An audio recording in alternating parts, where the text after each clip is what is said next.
خوشخبری سنائی گئی کہ بہت جلد یحییٰ نامی لڑکا پیدا ہوگا، وہ عیسیٰ علیہ السلام کی تصدیق کرے گا۔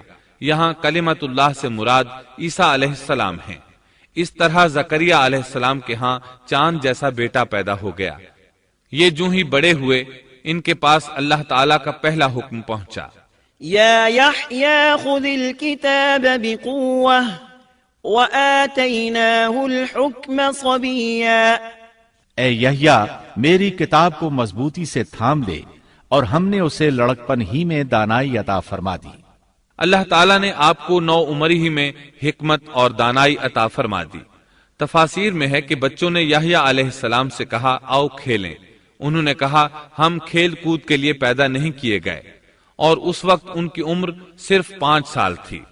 اللہ تعالیٰ سورہ مریم آیت 13 تا 15 میں ان کے اوصاف بیان فرماتے ہیں، وحنانا من لدنا وزكاة وكان تقيا وبرا بوالديه ولم يكن جبارا عصيا وسلام عليه يوم ولد ويوم يموت ويوم يبعث حيا۔ اور ہم نے انہیں اپنے پاس سے شفقت اور پاکیزگی بھی عطا فرمائی، اور وہ پرہیزگار شخص تھا اور اپنے ماں باپ سے نیک سلوک کرنے والا تھا، وہ سرکش اور گناہگار نہ تھا۔ اس پر سلام ہے جس دن وہ پیدا ہوا اور جس دن وہ فوت ہوا اور جس دن وہ زندہ کر کے اٹھایا جائے گا۔ مورخین لکھتے ہیں کہ یحییٰ علیہ السلام کی پیدائش کے صرف 6 ماہ بعد عیسیٰ ابن مریم علیہ السلام پیدا ہوئے، یعنی زکریا علیہ السلام کی دعا کے 6 ماہ بعد مریم علیہ السلام کی طرف بھی اللہ تعالیٰ نے وحی بھیجی تاکہ اللہ تعالیٰ انہیں عیسیٰ علیہ السلام جیسا لخت جگر عطا کریں۔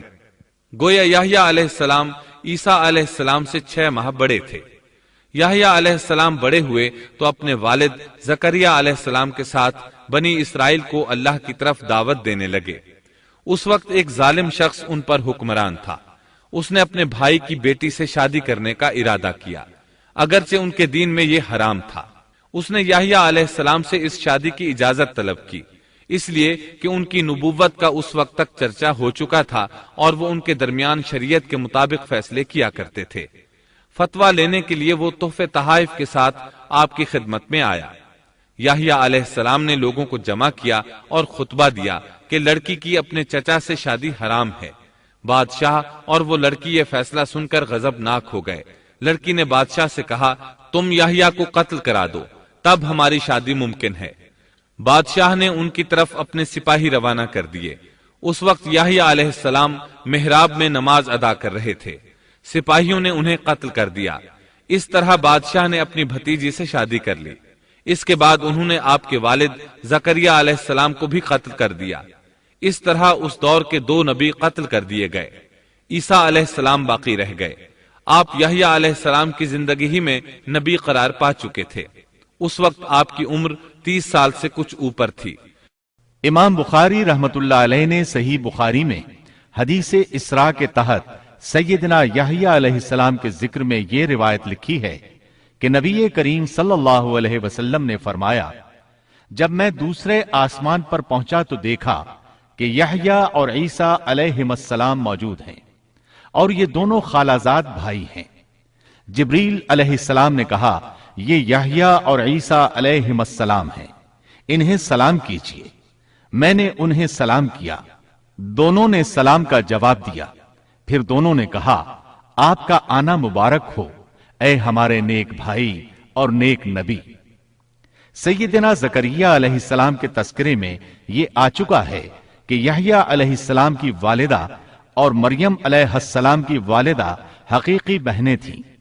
اس لیے حدیث معراج میں نبی کریم صلی اللہ علیہ وسلم کا یہ فرمانا کہ سیدنا یحییٰ اور سیدنا عیسیٰ علیہ السلام خالازاد بھائی ہیں، اسی رشتے کی طرف اشارہ ہے۔ دنیا میں اس سے زیادہ شقی اور بدبخت کوئی اور نہیں ہو سکتا جو ایسی مقدس ہستی کو قتل کر دے جو نہ کسی کو ستاتی ہو اور نہ کسی کے مال و دولت پر نظر رکھتی ہو، بلکہ اس کے برعکس بغیر کسی طمع اور اجرت کے اس کی زندگی قوم کی اصلاح اور خیر خواہی کے لیے وقف ہو چکی ہو۔